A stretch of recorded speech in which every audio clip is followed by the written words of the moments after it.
Going on, everybody? Good old JM here with you on this Throwback Thursday as we present yet another out of the archives right here on the Casa D18 Studios. JJ, I know, has been working tirelessly to comb through everything on the NoDQ channel, on the Jeff Meacham Network, on his own Casa D18 Studios, on the J. Hebert 95 Studios, the Simple Man brand, to present to you something that you may not have seen before, something that you haven't seen in a long time, perhaps. I know I'm looking forward to what the Renegade has in store, and I hope you are too. Kick your feet up, enjoy a little respite from the craziness of a Thursday, and enjoy this classic content right here on the Casa D18 Studios.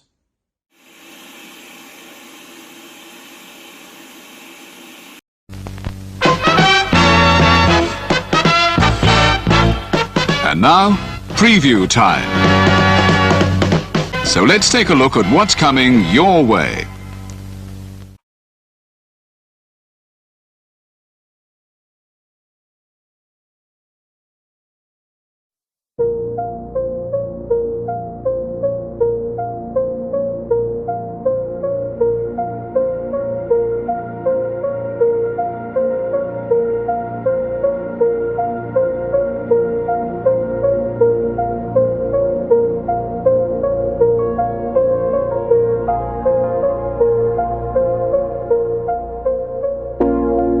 It's out of my hands, but I'm still in control. It's out of my hands. You can never take away the power of my soul.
Scan the QR codes to see what's upcoming for FTW Productions and what's available on demand right now. Button Master Stable Wars entire playlist. FTW Productions Watch Party for WrestleMania Go Home Raw. Mistress Audio Dramatic Readings featuring voice actors from Weymouth Youth Wrestling. All Retro Wrestling Review Series videos on demand and upcoming. All WrestleMania themed retros available now on demand. Star Wars Jedi Fallen Order Let's Play Series. WrestleMania 19 Revenge Mode Let's Play Series. All of A Simple Man's Brand Simply Predicting panels. Both episodes of The Don DeMarco Show. AEW Spark, WWE Aftershock, every show week by week. Indy Force Episode 26, available now on demand. Jeff Meacham Network, all watch-along events. AEW Double or Nothing Dynamite Go Home Show Watch Party, available now on demand. A Simple Take, WWE Simple Takes featuring Casa D18 Studios. Super Mario Bros. Z voice acting. Episode 3 coming soon. Breaking news. ATW View Impromptu, WYW Intro and Immortal Stream, Wrestling with Idiocy Episode 8, Fast Food and Restaurants Discussion. Plugs have concluded. On to the video.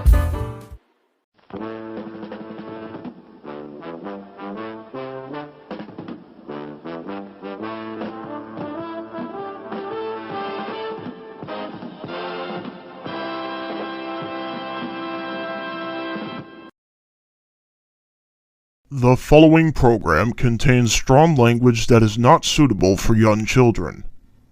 Viewer discretion is advised. In 2019, Michael X won the Wrestling Rundown Championship, taking the world by storm. But then, the virus attacked. These men promptly escaped from mental insanity by talking about the nerdiest shit on the internet, filmed in the Massachusetts Underground. Today, still wanted by the people of YouTube, they survive as nerds, weebs, and dorks of fortune.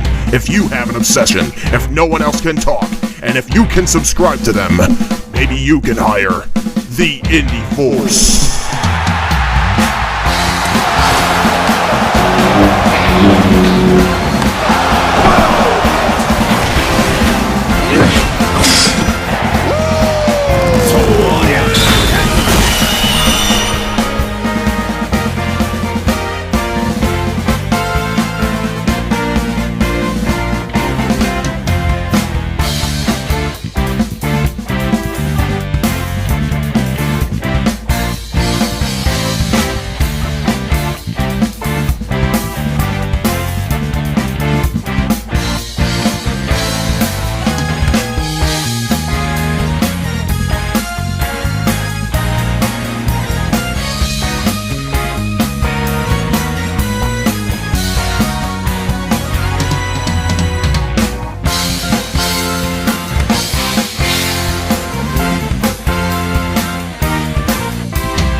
I love it when a plan comes together.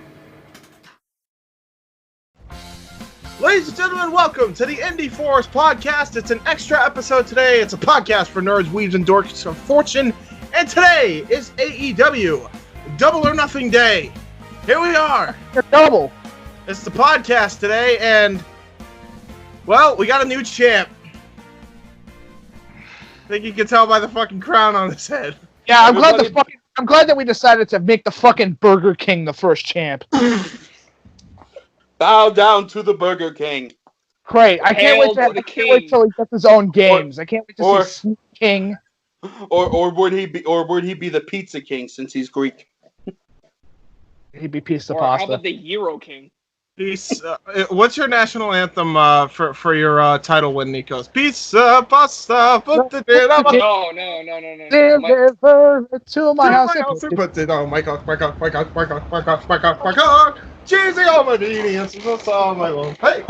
It's actually the complete opposite. If you look up Mussolini invades Greece, that's my theme song. Pizza, I put it in a box. Got hungry, I realized that I was super fuck.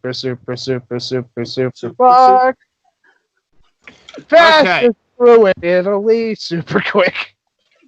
All right. So let's get on to the AEW Double or Nothing. I'm gonna have a card up, so that way we can follow along. Although I don't remember the order all the way because some things kind of blend together.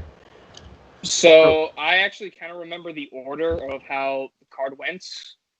Oh yeah, but it's always good to actually have the card in front of you. Better than how the card went. Anything's better than Cardeth. Yeah. Amen to that. Legitimate. That's legitimate. I don't care. Look. Yeah. They have gotten better now, and I'll admit that they've gotten better since then, but that show is still trash. Don't convince me otherwise. You can't but anyway. convince us otherwise. Yeah, exactly. It's not trash. You can't fucking tell me that it was trash. It had a last man standing match that literally goes. Yeah, exactly. Let's just not get into it again. That's beating a dead horse. We'll With get to another horses dead in a horse. minute. Yeah, we'll get to horses in a minute. But anyway, let's start off the show. So, Private Party versus Best Friends. I actually did see a little bit of this. I enjoyed it. I enjoyed what I saw. I mean, it's two of the best teams in AEW right now. I mean, that's to be expected, really. Best Friends win. Storm Zero. Simple and clean. They are now the new number one contenders for the AEW Tag Team Champions. I've missed a lot of AEW programming. Are Best Friends working heel now? No, they're baby No. face. I think they just worked heel in this match because it was Because they kind Private of have Party. to. Ah, okay. Honestly, Another Case. thing you Oh, go go right. ahead, Mike. No. Go right ahead. You're the king. Fuck it. I'm just a feeble little. I'm just a Another little executioner. Jesus Christ. thing that actually struck true to the Best Friends victory is they paid tribute to Shad Gaspard by doing the G. Yeah, the G9? G9. I did see that. G9, yep. I did see that. Yep. It took me a while, but wow, that is just tribute right there. Tribute at its finest. Loved it. Absolutely loved it. Great show. Respect by those guys. Right after that, so obviously, first off, for those who saw the match or saw some of the match, what did they think? I thought it was thumbs up. I agree. I thought it was thumbs up. I'm not even going to give a star rating because I didn't see the full match, but I thought it was thumbs up for what I saw. So I agree. Good, solid tag team work all around. Fast-paced, action-packed. You can't go wrong. All I remember is just Trent trying to retrieve his bandana. That was funny. that was hilarious. That was funny. That was I fucking try to funny. do that as a running joke, but overall, I give it like a 3-star type of match. I mean, it was good, but most of it was just Trent just trying to protect his bandana. Yeah, you're not wrong. You're not wrong. I think I have to agree with Nikos. I think it's a very good opener. It gets you right into the match and gets you straight into what you're expecting. And both teams showed that they can go the distance, and that's important. And nobody looks weak. Nobody looks weak, which is the important bit to this that we have to say. Yeah. Nobody looked weak in this match. Everybody looked like that they had their spots that they needed to put in. And yeah, I would give this a solid 3.5 stars. Yeah, it was very good. I enjoyed it. I'm with Mike. 3.5. 3.5. Screw it. We're giving it a 3.5. It's a good match. It's the best opening you're going to get when it's what's going on right now. Right, I agree. I firmly agree with that. Now, let's talk about the first match of the actual card, which is the casino ladder match. Now, does anybody remember the operations off the top of their head? Because I'm kind of lost. James, Operation is a game. It's a classic board game made in the 1970s. It's hard as fuck. Hard as fuck, but really exciting and fun game. Is it water on the knee? What? Why did you have to scream that so fucking loud? I didn't even know what he said. That's how loud it was. Yeah, that's what I heard. All I heard was water in the knee. I'm like, what? That's what I heard. Water in the knee. Well, close. Water on the knee, but in the knee, on the knee, potato. Anyway, that's a potato fire, Jensen. So, do we remember the order? This could be the order, and I'm just not realizing Okay, it. But so all I remember is that it was Frankie Kazarian and Scorpio Sky came out first. Yep. Okay, so they had a match to start it off. Then it was Sabian. Then it was Sabian. Kip Sabian.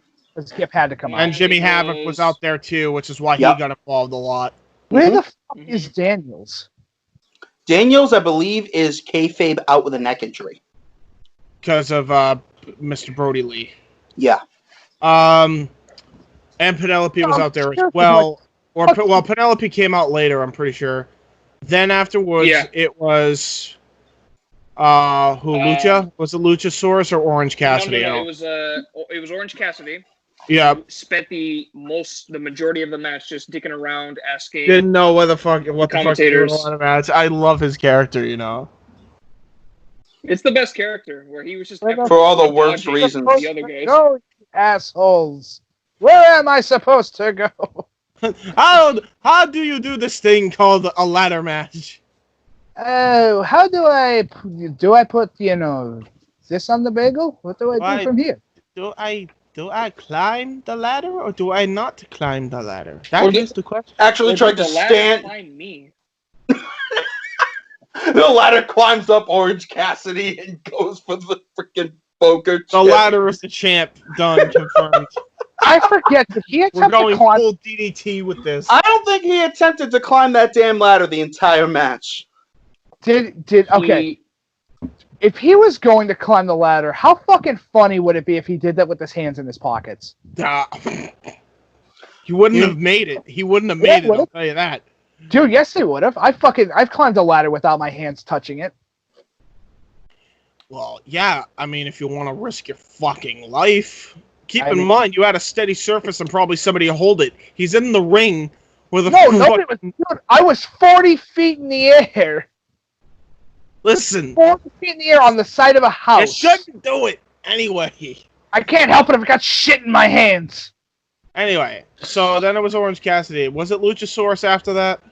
No, it was it was Cole Cabana, who was basically just staring at Orange Cassidy for failing to set up a ladder. And then he just fucking attacked him. And then who was it after that? It was Darby, I think. Was it Darby? I feel like Darby came out way earlier because he had a spot. Yeah, in the match he did actually. He did after Kip Sabian. Because there was a point in the match where he jumped from the top of a ladder with his skateboard, tried to hit Kip, I believe, and Kip rolled out of the way. Darby crashed. No, he was trying to hit Kazarian. That got out of the way. Quite frankly, that ankle. That was scary. That was the dumbest thing I've ever seen in wrestling. Never do that again. I mean, for fuck's sake, there was no need for it. What you're saying is he's absolutely going to do that again just to spite you. Yeah, probably. Hey, no, but if you're going to do it, at least connect with your opponent and make sure you do it safe. That was clearly not rehearsed. Listen, you don't need a Hogan in wrestling who doesn't protect his friends when they do fucking jumps from the top of the cage. Listen. So dumb, dude. Anyway, regardless, then I think it was Janela after Cassidy. Then it was Luchasaurus. I think that runs down everybody else. And then... Okay. This dude. So... Holy shit. Nobody knows. We're gonna put a spoiler here because it's a big fucking important athlete who makes his way into AEW and is fantastic on all fronts. With an equally important manager, by the way. Mm-hmm. So we're gonna give you some time on this podcast. We're gonna wait 10 seconds for you to look this up on your own, or just wait the 10 seconds and we'll tell you. You can go watch this match, come back to here. I highly recommend you go watch this match. All right, cue the Jeopardy time music.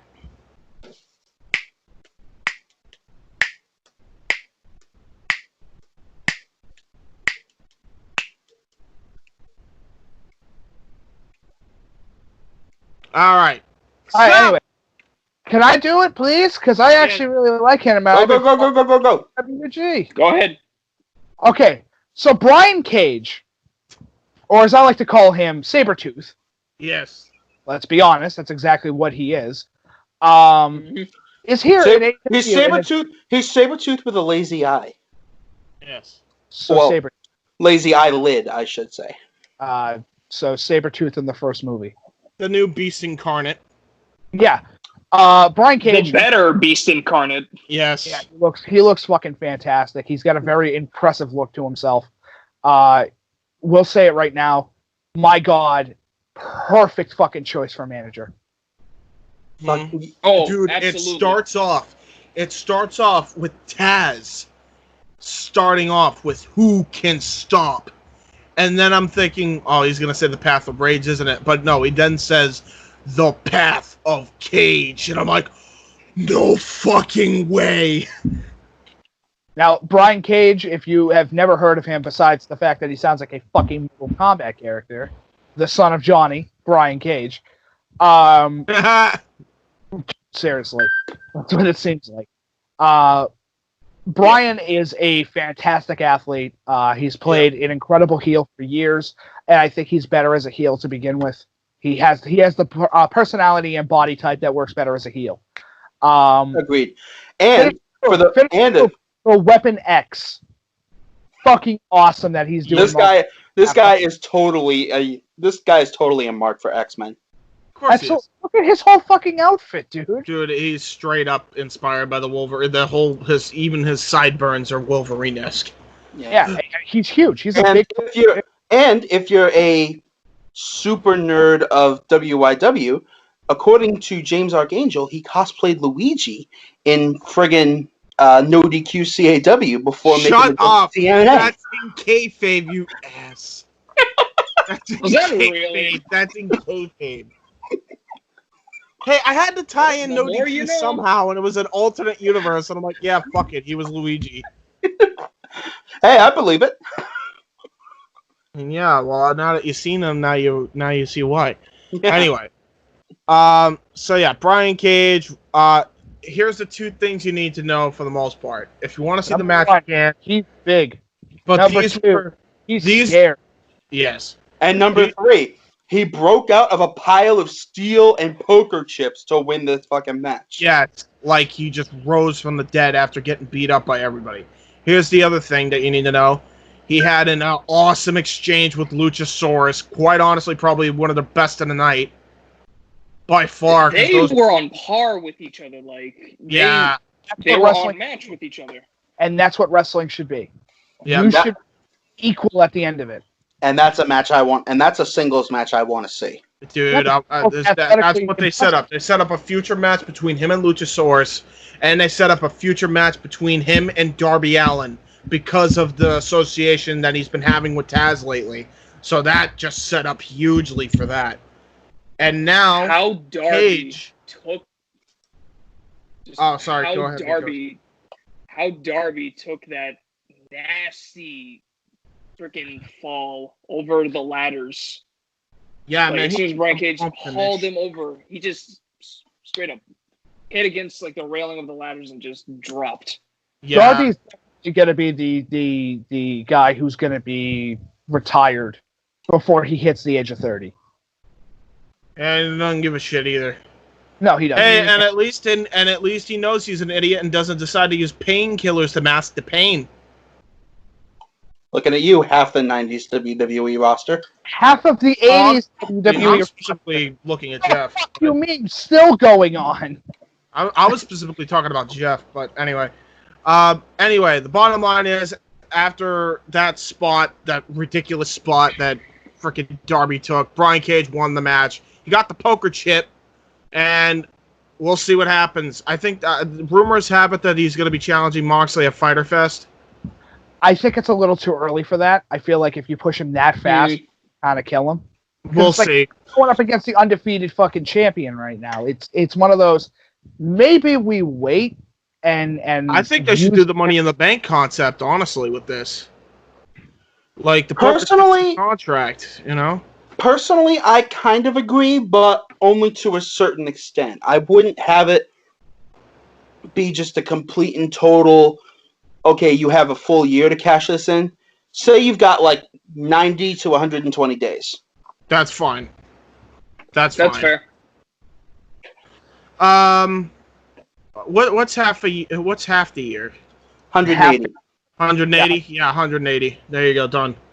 I think give him enough time where he can make the feud make sense. And build himself up as this friggin' monster like he needs to. Yes, 100%.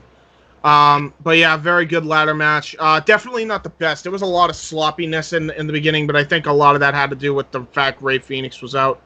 So there you go. And Orange Cassidy honestly just fumbling around. Yeah. Orange Cassidy was the best part. One of the best parts of the match, honestly, for all the worst reasons. It's not the best match of the night, but it is very good and is entertaining. It's very entertaining. Very entertaining. That much was very. It's definitely a 3-star match. 3-star ladder match. Yep. I will agree. But I think another thing that hurt it was reveal, though. Yeah, the reveal was the best part. Absolutely. That reveal has got to be a 4-star for me. Yeah, 100%. The other thing that freaking aggravates me though was all the outside interference. I mean, you had fucking Havoc come in for Sabian, and then you had the Best Friends have to help Penelope. And then the Best Friends came out. Then Penelope Ford came out. That was another thing that kind of harmed it a little bit. Too many cooks in the kitchen. Yeah, too many cooks in the kitchen. First off, you already had like 9 people in the ladder match, and then you're adding another 3 on top of that. Penelope, who told you to enter? Who told you to leave the kitchen? Oh, wow. God damn.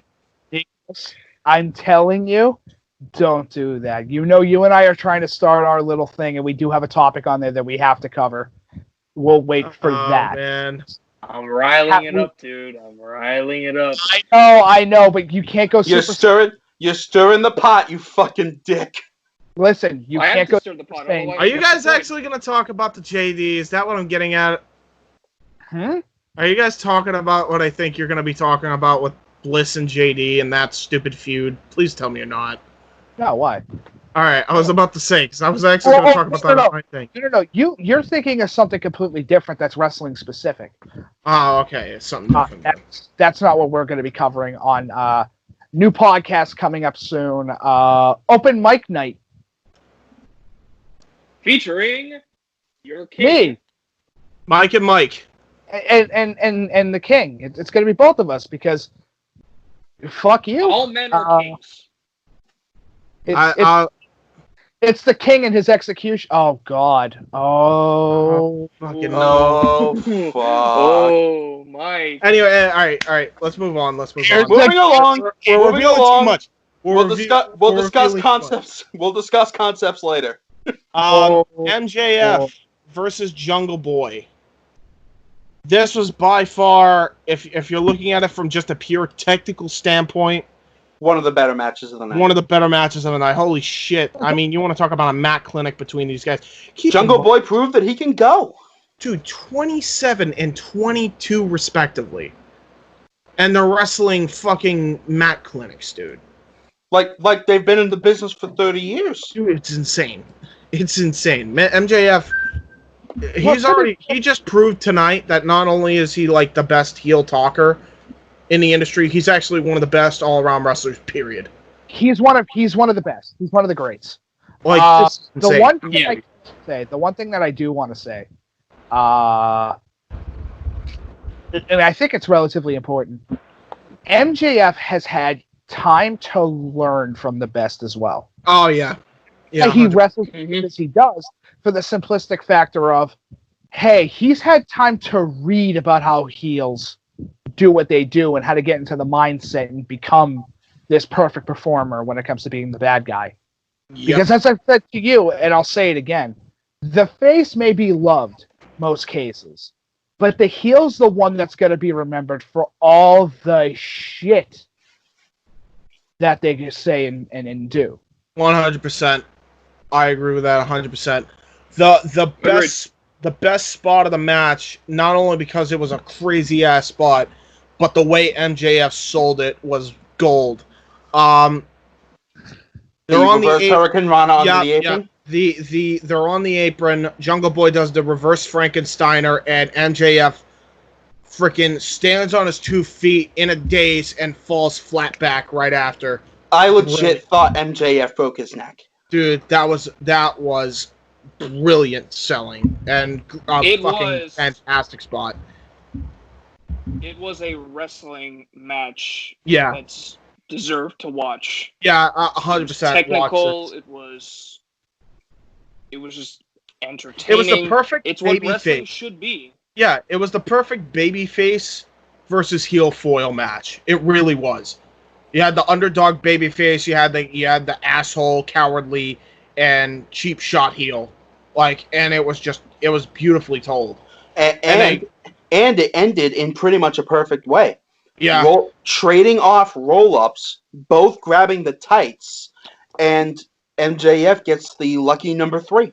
Yeah, it was great.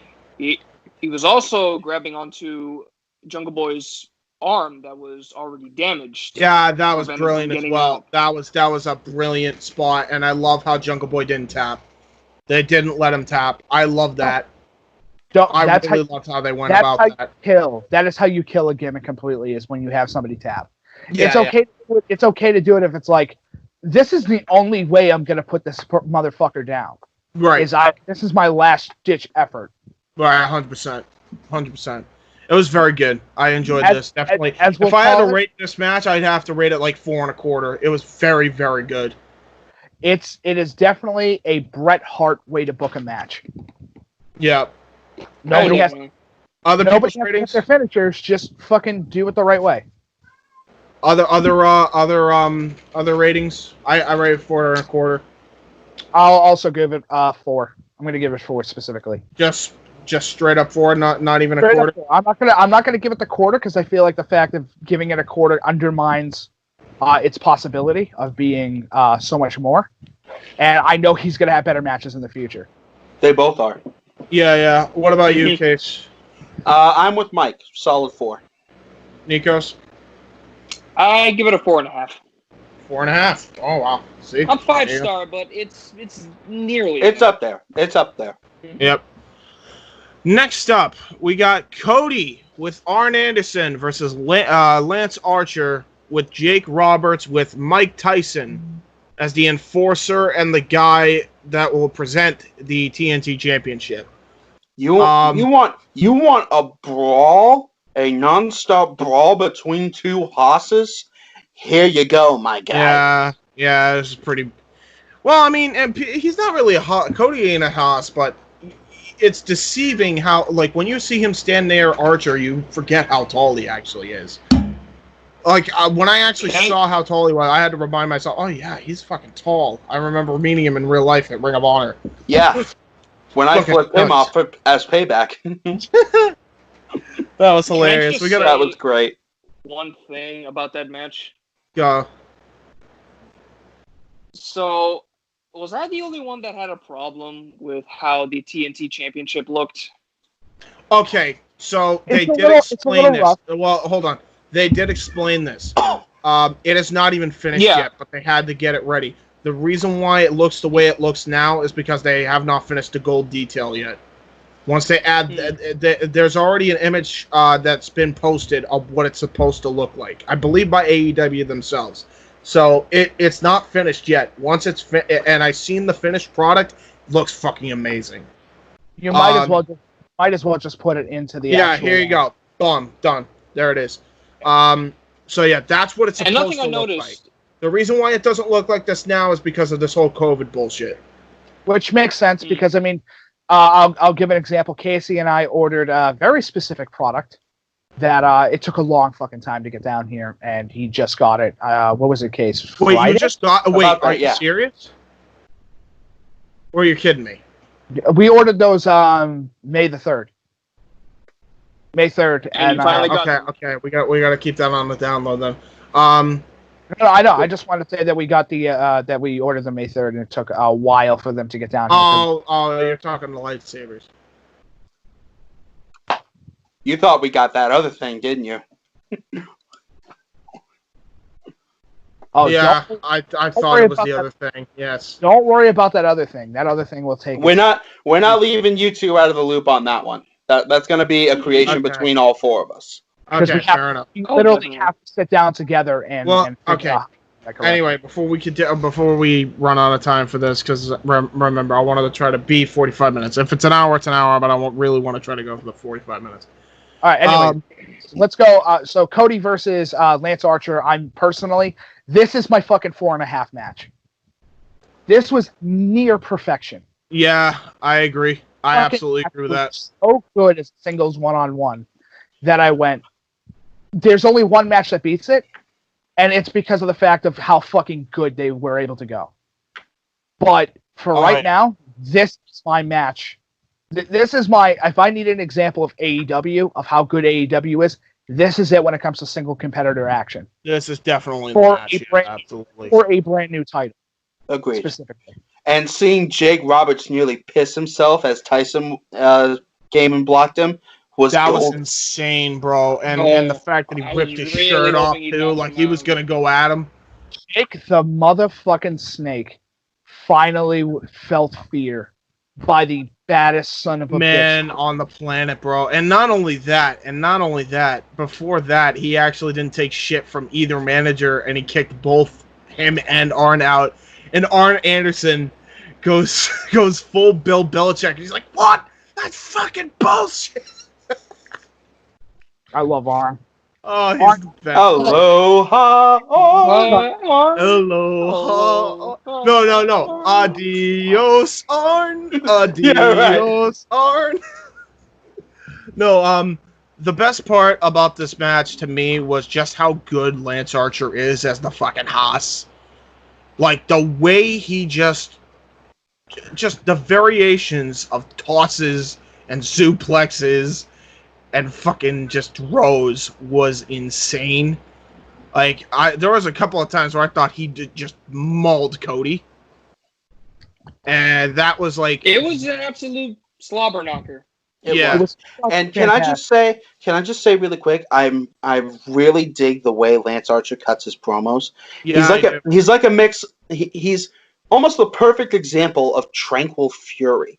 He's very quiet, and he's very low in terms of his vocal register, but he always has that snarl to him that makes that lets you know, oh fuck, this guy's gonna kill me.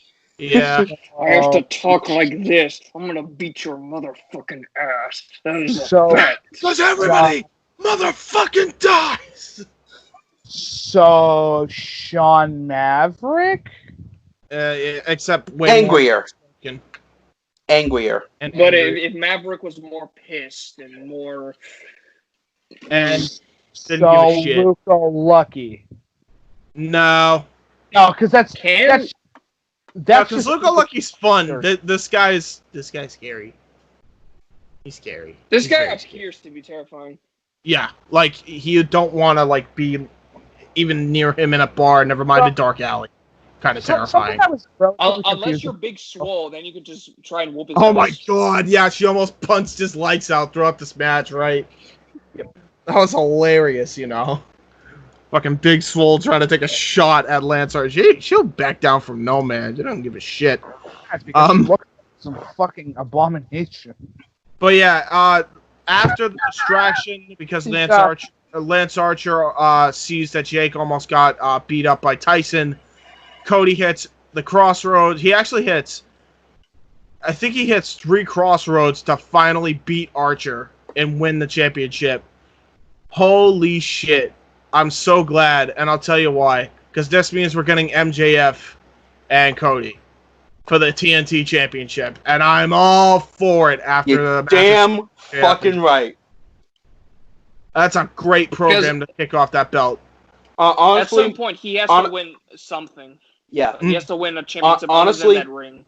Honestly, Mike, I can't thank you enough for bringing that factor into the predictions. None of us would have gotten that right. I fucking told you. It's like, out of everybody that needs to go after Cody, why wouldn't you set up the feud with him and fucking... It kind of already did. You got to remember that the next program on TV, at the very least, before the next pay-per-view match between MJF and Cody, is probably going to be Shawn Spears in between that time. And I'd imagine that if they do Fyter Fest again this year, I guarantee you they're going to save MJF and Cody before All Out. So at Fyter Fest, it is probably going to be Shawn Spears and Cody where it all began. Yes, and that's how you do it correctly, because that creates a story loop. You're able to end one branching path, and because they have this one thing, ladies and gentlemen, continuity. Hey, it's really important. Honestly, it's stupidly fucking important. Yep. Fucking important. I know something's ridiculously important. So we agree it's 4.5. We agree it's 4.5. I agree. Yes, absolutely. That's going to get from AEW when it comes to having Cody. Dude, there was so much fucking nonsense in this match that it shouldn't have worked on paper. And it worked. Absolutely. It worked beautifully. Yeah. And that's crazy to think about. And put this in perspective, if you don't mind. Yep. Name another wrestling company that has had the gall to go, oh, Iron Mike Tyson, we'll grab him. Chaotic finish to a relatively mid-card title. Got that. Oh, it's the owner of the company fighting for the mid-card title. Got that. Brand new guy is going to face him. Got that. Jake the Snake appears because why the fuck not? Got that. You know what also makes sense? I realized why they also did it, because they actually have the TNT continuity as well, not just AEW.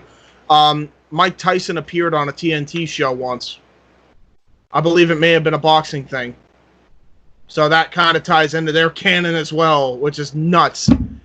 I don't know if that was their intention, but it makes sense that you would have a guy that used to be on TNT kind of present the fucking belt. But to be fair, fucking Mike Tyson. Yeah, that's very true. Like, Mike Tyson's the baddest motherfucker on earth. Like, he's the greatest. He's one of the greatest boxers of all.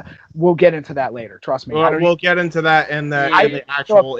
Casey knows that what's going on with that either.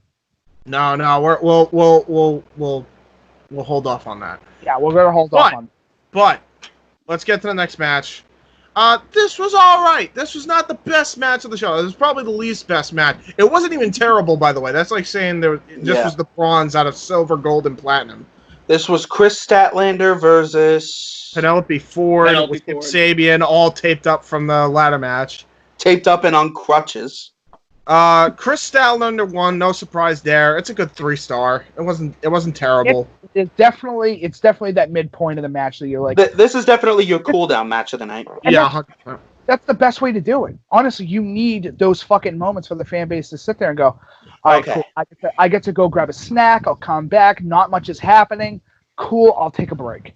I'll take a breath. I'll focus. I'll recenter myself, and we'll be good to go for the rest of the night. Exactly, and that's how this. All I remember should go.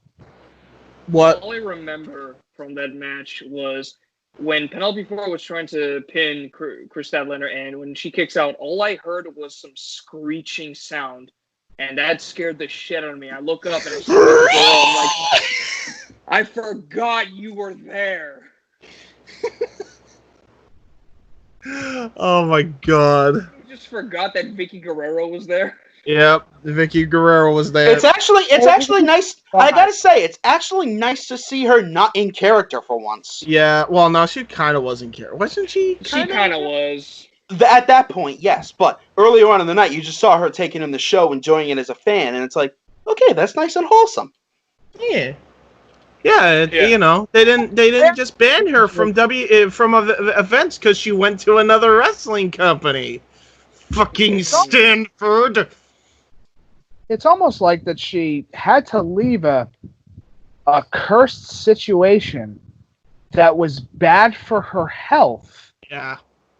Because it was WWE. I'm sorry, there's no way to get around that. Literally because it was WWE. Yeah. But anyway, it was good. 3-star. Everybody agree with just 3-star. Chris Statlander wins with Big Bang Theory. No surprise.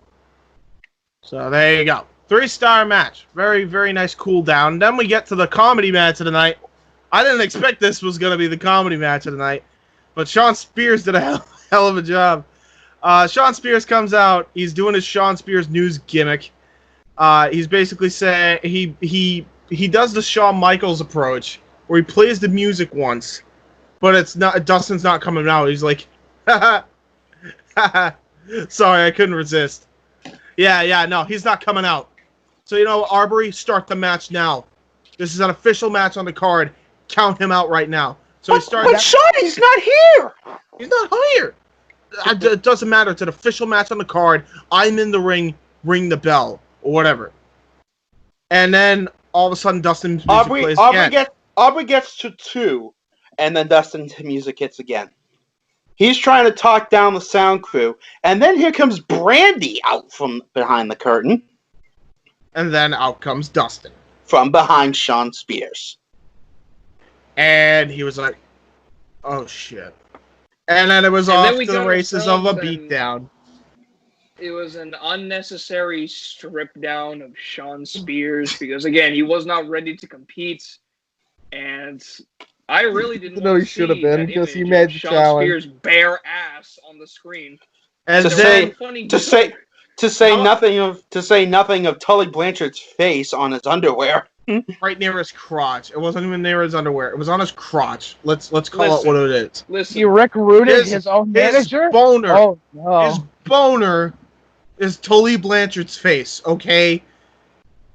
That was the gimmick, Sean and he Spears knew it, is at that and he age- knew it, and he knew it would be funny and gross at the Sean same Spears time. is at that age where he can date anyone who's either younger or older than him. Well, So what if he wears other clothing from his boyfriends? He can do whatever he wants. He is a fucking independent not woman. judging. People respect him. He is a strong, independent woman. He don't need no man. no, apparently he needs Tully Blanchard. Of course, his face is on his dick, so- where are you? I mean that, you know what? That gives the whole definition to the term brainbuster, if you know what I'm saying. But Anyway, Dustin Rhodes hits. Jesus. Never say that again. Jesus. Do me a And that was favor. even worse than my comment of Penelope Ford. Do me a Anyway, favor and never say that again. anyway, Yeah. Dude. Dustin Rhodes, I believe, hits a destroyer pretty soon after this, and then the final reckoning, and gets the win on Sean Destroyer Spears. or Destroyer, depending on where you're from. Now this was a 2.5. basically, this is an excuse for Dustin Rhodes to dump his diabolical diarrhea all over the face of Sean Spears, and I really hope Mike gets that one. I really hope that you never fucking repeat that to anybody else. For the record, Too late, it's already live, so- Dustin Rhodes won. So there you go. And then Obviously. Stop freaking the fucking one thumb. so this was like 2.5. So maybe this was probably the match that was least better than Chris, but the reason why I say that's still silver, and I'll tell you why, is because it was funny. So it was the funniest 2.5 star match. Laugh out loud during your matches, you're doing something correct. Yeah, it was the funny 2.5 star match. It was the funny, and we enjoyed the funny here. Although we have one match later on that's, I would say, even funnier than that, but we'll get to it. Well, I mean, it made you feel every emotion, but we'll get to that. Yeah. I peed myself. Now we get the two. I personally, in my opinion, the two best matches of the night, if you don't count the main event. Hikaru Shida versus Nyla Rose. No disqualification and no countout for the AEW Women's Championship. I really, really liked this match, you know? I really did. I thought the two women fucking brought it. I thought they laid their shit in. Yep. They fucking did good. They did good business here. Very good David and Goliath match, and I must say, this David and Goliath type match was far better than the ones that she had with Riho, I think. Agreed. I would Yeah, also true. somewhat disagree, because when she fought Riho, it was more the fact of, how the fuck do I beat this little pain in my ass? I you know what? I don't know. Like, sometimes it wasn't believable, especially when she was doing dragon suplexes on I'm not going to shit on. No, I'm not shitting on the match. I just don't. I think it's believable the fact that Riho was able to fucking do dragon suplexes on a fucking woman that was like twice her size. Whereas in this, if Hikaru Shida did that, you could actually believe it because she actually had some height to her. But we are talking about the same sport. Let's put this in perspective. We are talking about the same sport that has some of the goofiest shit in the world. I'm well aware. We'll get to the goofiest shit in the world in a minute. I'm talking, but specifically when it comes to that portion, I could see Hikaru doing it more than I could see Riho doing a dragon suplex. No, I'm not disagreeing with you. I'm literally saying though that the whole thing was it's a clash of styles, and it's usually that's how awkward the clash of styles usually is going to go. Now, initially, I thought Nyla Rose losing was a bad idea, and then after seeing this match, it really the way they went about it, I was fine with. Dude, Hikaru Shida broke a fucking kendo stick over Nyla Rose's head, and then hit the knee strike, and then won. So yeah, I very, will say this. Yeah, go for it. I'm okay with Nyla Rose losing because it kind of fulfills her promo where she says she will be a one-time champion, and having her to lose that champion, I felt satisfied. Her run was okay. I mean, I have no problem with it when she was running, but it was all right. She was good as champion, but Now I think this is looking at this match, this was probably the better time to end it. Hikaru Shida, I think, is the best all-around women performer on that brand right now. She's fantastic. Of course. And nobody's even close to her right now. Needed that win. Oh, especially after what happened with Anna. Yeah. Oh, man. Yeah. And God, that happened really hope a day or two later. No, right? it literally happened hours before Double or Nothing. Was it hours before Double? Yeah. You think, Yep. Okay, let me put it like this. Do you think that he could, because of that then? Huh? Do you think they might have changed the ending because it's like, listen, I think it definitely played a factor, yeah. And you know what? That's fine. Honestly, I just honestly, hope they wrote out a plan now. Yeah. I don't know. Maybe it was the plan all along. We're going to see if it was part of the plan in the coming weeks. If it was or not. Usually you can tell by the booking if it's like they're still writing it week to week or they're still writing it at least bi-weekly. Yeah. That's when you tell. That's when you can tell. Yeah. Now, here's a question for you guys before we move on. Yep. Who do you think should be Hikaru Shida's first opponent for the title? Honestly, Dr. Britt Baker, DMD, when she gets back from injury. It should be like 6 to 8 weeks. I have to disagree. Who? I'm gonna get some shit for this. Go. I think it should be Riho. Really? I think her first title defense should be against the old champ. That's TV. You're not putting that on pay-per-view. No, I'm not saying pay-per-view, but I'm saying why not? I could see it. Absolutely. Her first match is against the old champion. It would help in her favor to give some extra stuff to it because it's like I beat the current champion and I beat the previous champion. Yeah. I beat the first champion that had this title. That makes my reign important. Yeah. And so, why not? Two matches I would personally like to see if they do it just from a match-wise perspective. Either her versus Chris Statlander purely for the match, or her versus Shauna. Personally, I think it would be a great match. Personally, I feel like Emi Sakura would be a really good opponent for her. But also, you know what? I'm gonna be honest. The problem is she would have to be the heel, and I'm sorry, anybody that impersonates or or idolizes Freddie Mercury cannot be the fucking heel in that situation. You can't do it. It doesn't make sense. You do realize she's been a heel pretty much the entirety of her AEW run. No, not the entirety. She was the heel in the Riho match by default, but that's why I'm saying it doesn't make sense. It will not make sense. Are you all forgetting about Big Swole? Swole. She needs to have at least a one-on-one with. Yeah, I agree. Yeah, I actually agree. Listen, the thing I'm trying to say, Nikos, is her first match. Her first match as champion should be against the previous champion. Put it on TV if you must. If you're like, no, we can make this work on pay-per-view if we do this correctly. Yeah, if they do it correctly. If you do it right, go for it. But I would say this is we need to do this by the book the entire match and make sure every single spot needs to be hit correctly. Right. Plan it out like sense. Michaels and Brett would have. Yeah. All right, let's get to the what do we want to rate this match real quick? I'm gonna rate a 4.5 again. I really enjoyed it. 4. Because I know that there will be a better match in the future. Agreed. I'm gonna say 4 as well. Nikos. 4. 4. Okay. I liked it a little bit better. Oh, it was very good. It was a good match. We don't blame him. Nobody's denying that. Now we get to the 2 5-star matches for 2 completely different reasons.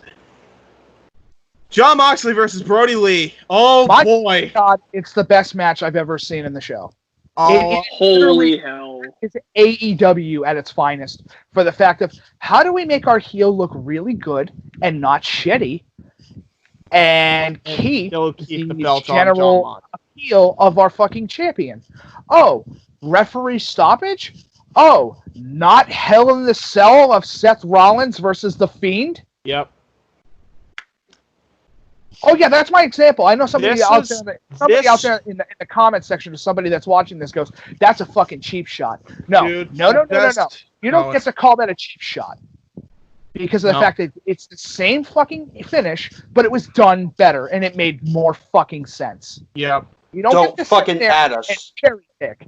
You don't get to fucking sit there and cherry pick that. No, it sucked as much as this did because, of course, it was referee stoppage in a title match. It's like, yeah, except here's the difference. We're talking about Moxley, not fucking Rollins. Seth. No. Let's all right. Hold on. Let's not. Can we not get off track? Because I want to try to be done by like 5. All right. There's a one time where I say, even though we're the Indy Force, let's not go off track because we are very short on time to try to get to. I know. I'll finish my point with this. This was done correctly. What happened at Hell in the Cell wasn't. Right. That's my example. Yep. Well, considering the fact that this was also a normal match as well, even though they made it look like anything but, even though they didn't use weapons. They used their surroundings, like poker chips. They did a body slam on poker chips. Very effectively. They did a big harassing the librarians. Yeah, this was fucking great. Like, I just watch this match. I don't even think we could do it justice, honestly. Yeah. We're not going to be able to do it justice. We could do, but we can cover. We can cover the finish. We can cover the finish being one of them. So, Moxley is about to be put through the ramp by Brody Lee. He then reverses it into a paradigm shift through the goddamn ramp. They take the Taz and Bam Bam Bigelow approach with this. You have Moxley come out first. Brody comes out with blood on his head. He comes into the ring. They brawl more, and then Moxley gets him in one paradigm shift. And he kicks out at one. Then he hits the stump pile driver. 1, 2, kicks out again. Then he hits the paradigm shift. Then again, a paradigm shift to hell. Need I remind you? Because Brody Lee is literally full vertical for this paradigm shift. Yep. It's totally a fucking brain buster. Let's call it as that was a fucking buster he hit him with. That was a paradigm shift brain buster edition. Oh, it really quick before I forget. This is how you book a heel to look dominant without him getting a lot of shit in. You make him survive. It wasn't about the title being on the line or any of the story. It was about how the fuck is the heel going to survive this onslaught? This is how. Champion that doesn't give a fuck. Yep. And how you book it correctly. The challenger kept getting up, but eventually Moxley held in a guillotine. A rear naked choke. Rear naked choke. He went into, I think it was a crossface into the guillotine choke, and then got him to pass out. He didn't tap out. He passed out, and that was how they kept the. They took the approaches from both Bam Bam versus Taz and Bret Hart versus Austin. Yeah. Perfectly. And there wasn't a double turn here, but you spec the heel fat. That's the whole thing. The Dark Order has never said that they are face or heel. No. That's never been determined. Although they're definitely heel. And I mean, okay. No, they're heel. Mike, there's no ifs, ands, or buts about it. They're fucking heel. They're heel. They're a heel faction. They've attacked baby faces since they arrived. They're heel. I've attacked baby faces since I've arrived. Yeah, but that's different. That was in the tournament. But anyway, that's beside the point. But yeah, I'll just put it like this: that the Dark Order, with their leader being fucking Brody Lee, is fantastic. Yeah, it's incredible. And to put this in perspective, WWE would not know how to fucking book this correctly. No, clearly. This is why AEW. That's why he left. That's why he left. The way I see it, it's kind of good, like a good revenge for Jon Moxley to finally get a win over a former member of the Wyatt family. Yeah, 100%. And the whole thing, I'm never going to do the comparison on that front. Because of the fact it's like, he's no longer that fucking guy from WWE. Who never washed his fucking shirt. No. He's now better. He has built himself up to a mafioso boss. No, absolutely. Correctly. He didn't sit there and go, well, I have all the power because I'm the new guy and I'm the new hire. It's like, no, you could, if you go through the storyline, it's like, yeah, he's actually the more natural choice for the fact that when he was in the Wyatt family as Luke Harper, he was the one that everybody wanted to fucking see. Yeah. He was so good in the ring that you wanted to see what he could be like as a leader as opposed to a follower. And he's fantastic. True. He's incredible. Definitely 5-star. Definitely a 5-star match. I really, really enjoyed this match. I'm going to tell you, James, I think you're giving it a low score. No, I'm giving it 5. I'm giving it 5. The reason why is because they had the... Listen, I'm not going to be Dave Meltzer. I'm not doing that. I still stand by the minute you overrate matches and start going into the 6-star range, it ruins all credibility. Fuck that. It's 5-star. I think that this match, though, should deserve best moment of the year. If we were to cast the votes and take the tally now, absolutely. Yeah. But remember, we still got 7 months worth of television to get through. Yes. Yeah, exactly. So we'll honestly, here on the Indy Force, we will be covering every single AEW pay-per-view. Maybe not every weekly show, because we definitely don't cover every weekly show because we got the fucking rundown to do that. But yeah, but every pay-per-view, absolutely. Yep. All right. Everybody else agree with 5 though. 5 stars. I agree. I absolutely agree. Yeah, this is the goal of how a 5-star match should go. Next 5-star match comes in the form of a whole different reason. It's even better than WWE cinematic matches. Yep. Hey, Vincent, take note, you prick. This is how you do cinematic matches. The reason why it's as good as it is, and it's not because of how they booked it. It's not even the fact that you have this huge fucking stadium and nobody's in it, and you have more of a draw. The difference is it felt important because it was booked important. Yep. It felt good to watch, and I will say this. This is not only just my... Can we also point this out? It started in a fucking ring. Or near a ring. They use their entire environment to their fucking... to their design. Exactly. And they used... It's like... They're using empty arenas? Smart. Yes, I do. Oh, of course. They're using empty arenas in such an interesting goddamn way, it's not even funny. Like, this whole thing with Hardy is fantastic. Dude, he and Hangman Page are like the 2 best parts of this whole match. Yeah. I forget what's on next. Well, Sammy had his moments too, though. Oh yeah, Sammy had his freaking great moments, man. Sammy staring down the friggin' golf cart, having his deja vu moment of. How about the time where he stared down the horse when the horse was about to run him over? It's like, by the way, Red Dead Redemption pre-order bonus horse. Yes. Going to just say, hey, Hangman Page, we want you to be the physical actor for the next Red Dead game. They should, honestly. We want you to become Arthur Morgan. Can I also put this out there? One of the best moments was the freaking 100-yard Northern Lights suplexes spot.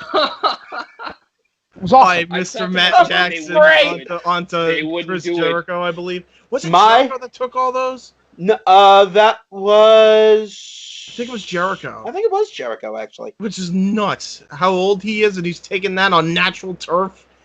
Jesus Christ, man. Wait. The Northern Lights? I thought that was Sammy that took all that. Might have been. I don't really remember. It was Sammy. No, I don't think it was Sammy. Was it Sammy? It might have been Sammy. Lights? I don't know. It probably was Sammy. Let's be honest. Yeah. They did honestly, a freaking moonsault off the freaking football goalpost as well. Yep. But my favorite part of this whole match, Matt Hardy turning the pool into the Lake of Reincarnation. Oh my God! Anytime he's in water, he goes into different variations of Matt Hardy. Yes.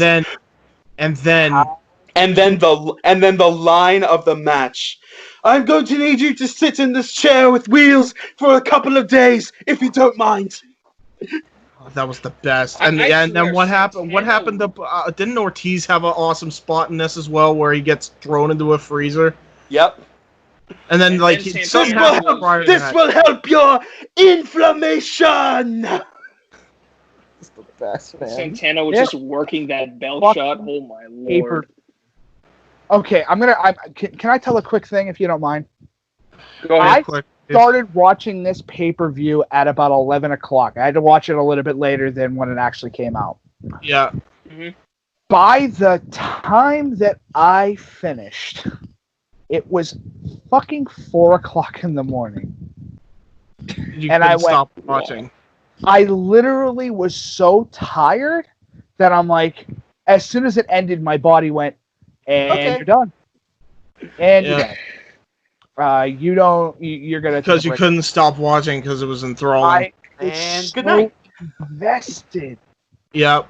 I was so fucking interested. I went, why is a little independent fucking company that's run It's not even independent. Let's not even. It broke the form of independent here.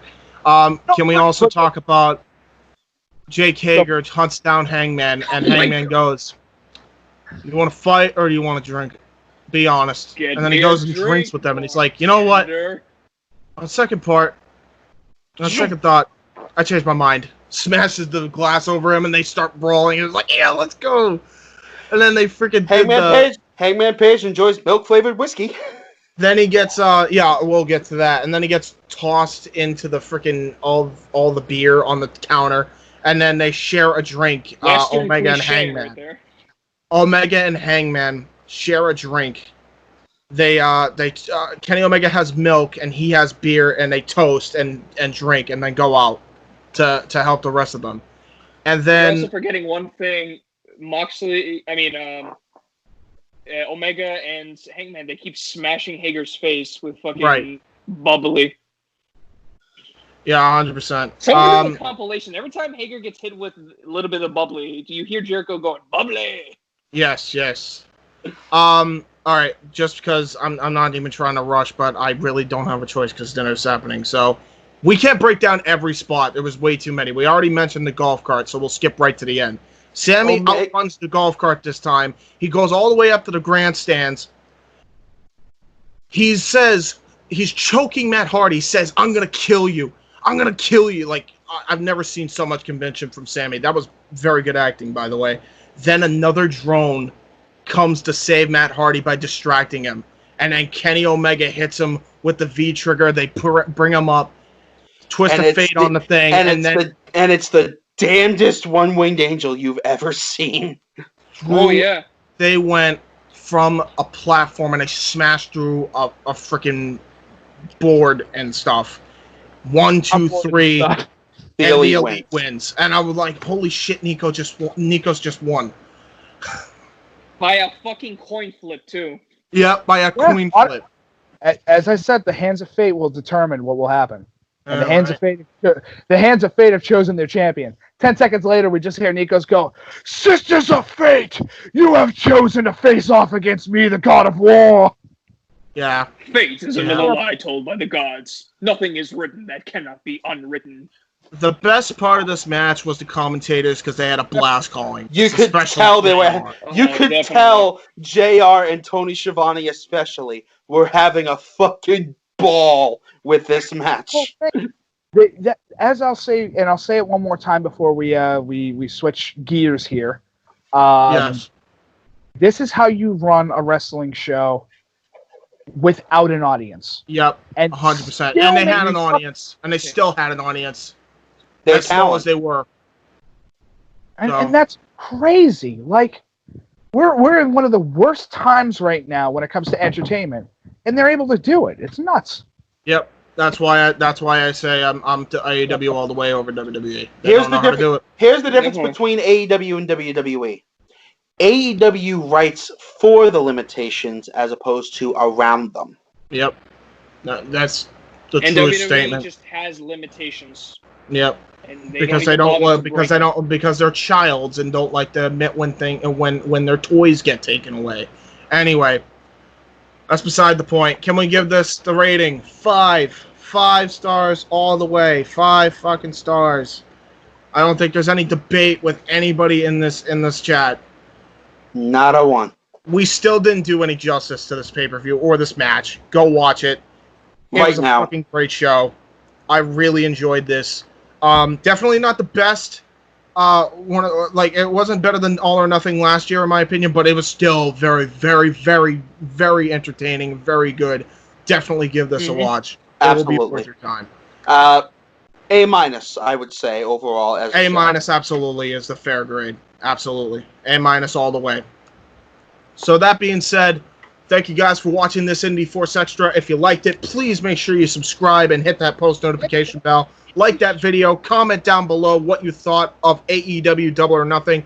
We're going to be posting Indy Force again on Friday. We're going to be talking all sports, including a big announcement for a boxing fight, which we won't reveal yet. Do not tell Casey. I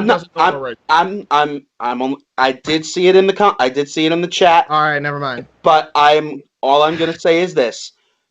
James hinted at this during a previous Indy Force episode, and let me tell you, we fucking love it when a plan comes together. Good outro. Yep.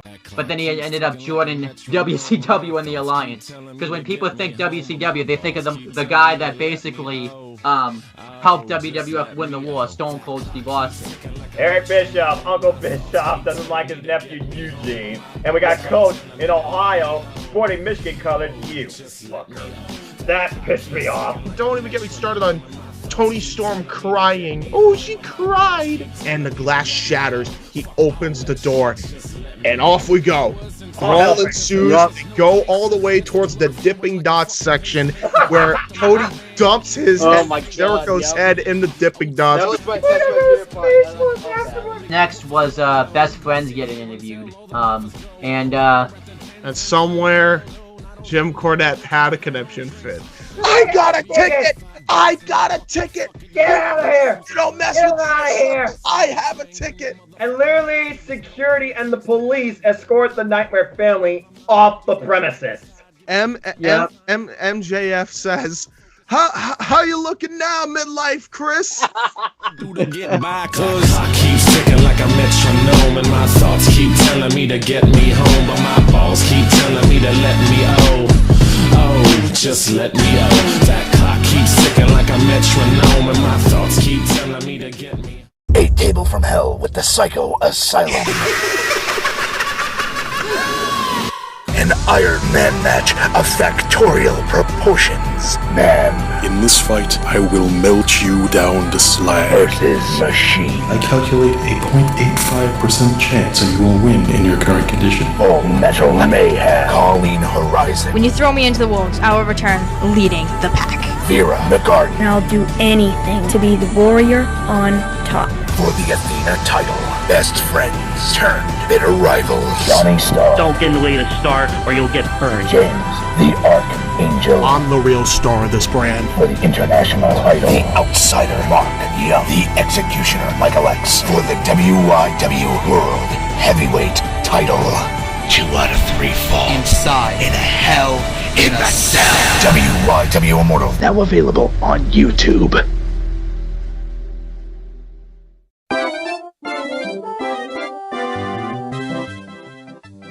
Habiki TMD on YouTube, retro gaming, pro wrestling, podcast, Terry Bollea, Habiki Honors, Habiki Quickie, everything in between. Hit that subscribe.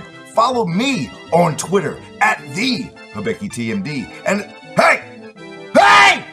Watch out for pedestrians, pal! You on the bike! Slow down! Hit that subscribe down below. Check us out at the Habiki TMD on Twitter, Habiki TMD on YouTube. Oh, the goddamn goodness.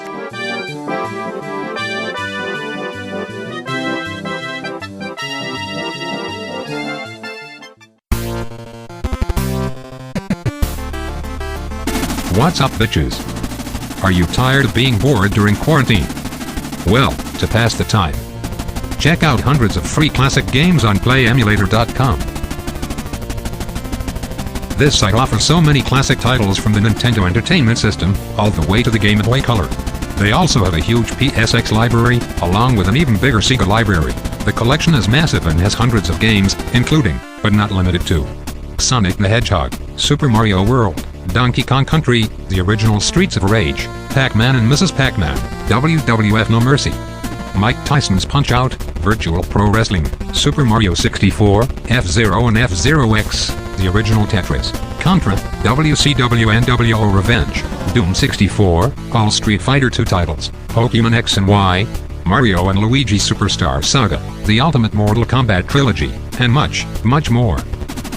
They also have a small section for MSX including the original Metal Gear. There are also fan-made emulators you can play, including Shadow in Sonic, Mario vs. Sonic.exe, Simpsons Streets of Rage, and a Street Fighter II version of Street Fighter V. Go on playemulator.com and enjoy the fun, fellow gamers, because this shit's super fun, yo. Indy Force approved.